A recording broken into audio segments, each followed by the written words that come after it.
วิธีการเบิ่งเลขบัญชีเบิ่งยอดเงินและกดการเคลื่อนไหวในวิดีโอเดียวแอดเอามารวม3วิธีนำกันแต่ก่อนที่จะไปเบิ่งวิดีโอแอดขอโฆษณาน้อยหนึ่งก่อนถ้าหากว่าใครที่สนใจอยากจะสั่งเครื่องจาก Shopee Lazada หรือว่าจาก TikTok และแพลตฟอร์มต่างๆที่สั่งเครื่องจากไทยมาลาวแอดมีบริการหับหิวและหับสั่งเครื่องให้สามารถติดต่อไปที่เบอร์ 020-912-5129 ได้เด้อและถ้าหากว่าใครที่เข้ามาเบิ่งวิดีโอนี้แล้วเห็นว่าแอดสอนเข้าใจง่ายอธิบายชัดเจนก็อย่าลืมฝากกดไลค์กด Subscribe เพื่อเป็นกำลังใจให้แอดเด้อในวิดีโอนี้แอดจะมาแนะนำวิธีการเบิ่งเลขบัญชีเบิ่งยอดเงินและกดการเคลื่อนไหวสำหรับวิธีการเบิ่งเลขบัญชีง่ายๆกันเลยแมนก่อนอื่นต้องเข้าสู่ระบบ Visa One เป็นเรียบร้อยก่อนแล้วหลังจากนั้นกดไปเลือกที่บัตรUnion Pay Chip Standard ก็คือเป็นบัตร ATM ที่ได้ลงทะเบียนหรือว่าได้สมัครบัตรกับธนาคารแล้วสำหรับวิธีการก็มีแต่กดเข้าไปบัตร ATM ตัวนี้แล้วกดเลือกที่ข้อมูลบัตรอยู่บอนนี้แล้วสำหรับวิธีการเบิ่งเลขบัญชีแมนกดใส่บอนนี้หลังจากนั้นก็ให้ตอบ3คำถามลับหรือว่าสามารถใส่สแกนลายนิ้วมือได้ก่อนที่จะสามารถสแกนลายนิ้วมือได้แมนต้องเข้าไปตั้งค่าเข้าสู่ระบบด้วยการสแกนลายนิ้วมือก่อนเด้อถ้าหากว่า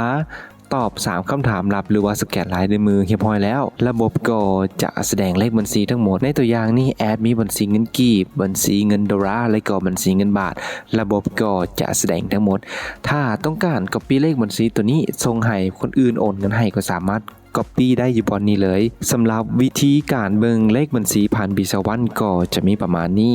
และวิธีที่2แมนวิธีการเบิ่งยอดเงินหรือว่ากวดยอดเงินที่มีอยู่ปัจจุบันซึ่งเขาสามารถเบิ่งได้เลยบนยอดเงินตัวนี้ก็จะแสดงขึ้นมาเช่นเดียวกันหรือถ้าหากว่าเบิ่งแบบไว้ก็สามารถกลับไปหน้าหลักอยู่บนนี้แล้วกดที่แสดงยอดเงินอยู่จุดนี้ระบบก็จะแสดงยอดเงินทั้งหมดที่มีถ้าหากว่าในบัตรนั้นมีบัญชีสกุลเงินกีบบาทดอลลาร์หรือว่า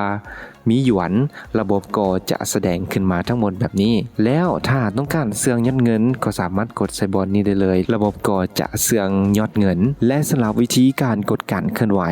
แมนกดเลือกที่การเคลื่อนไหวอยู่บอลนี้อยู่เมนูบอลนี้เลยระบบก็จะให้เลือกบัญชีว่าต้องการเบิ่งการเคลื่อนไหวของบัญชีใดเป็นบัญชีเงินกีบบัญชีดอลลาร์หรือว่าเป็นบัญชีของเงินบาทถ้ามีหยวนก็จะมีเงินหยวนขึ้นมาในตัวอย่างนี้แอดจะเบิ่งการเคลื่อนไหวของบัญชีเงินกีบในการเคลื่อนไหวของเลขบัญชีถ้าหากว่าหมายสีแดงแบบนี้หมายความว่าโอนเงินออกและถ้าหากว่าเป็นสีเขียวหมายความว่าได้หับเงินเข้าบัญชีและระบบยังแสดงยอดเงินทั้งหมดที่มีอยู่บนนี้เลยถ้าหากว่าต้องการเบิ่งรายละเอียดการหับหรือว่าการโอนออกก็สามารถกดติ๊กเลยระบบก็จะแสดงบิลย้อนหลังให้ถ้าหากว่าโอนแล้วโอนไปให้ไผจำนวนเท่าใด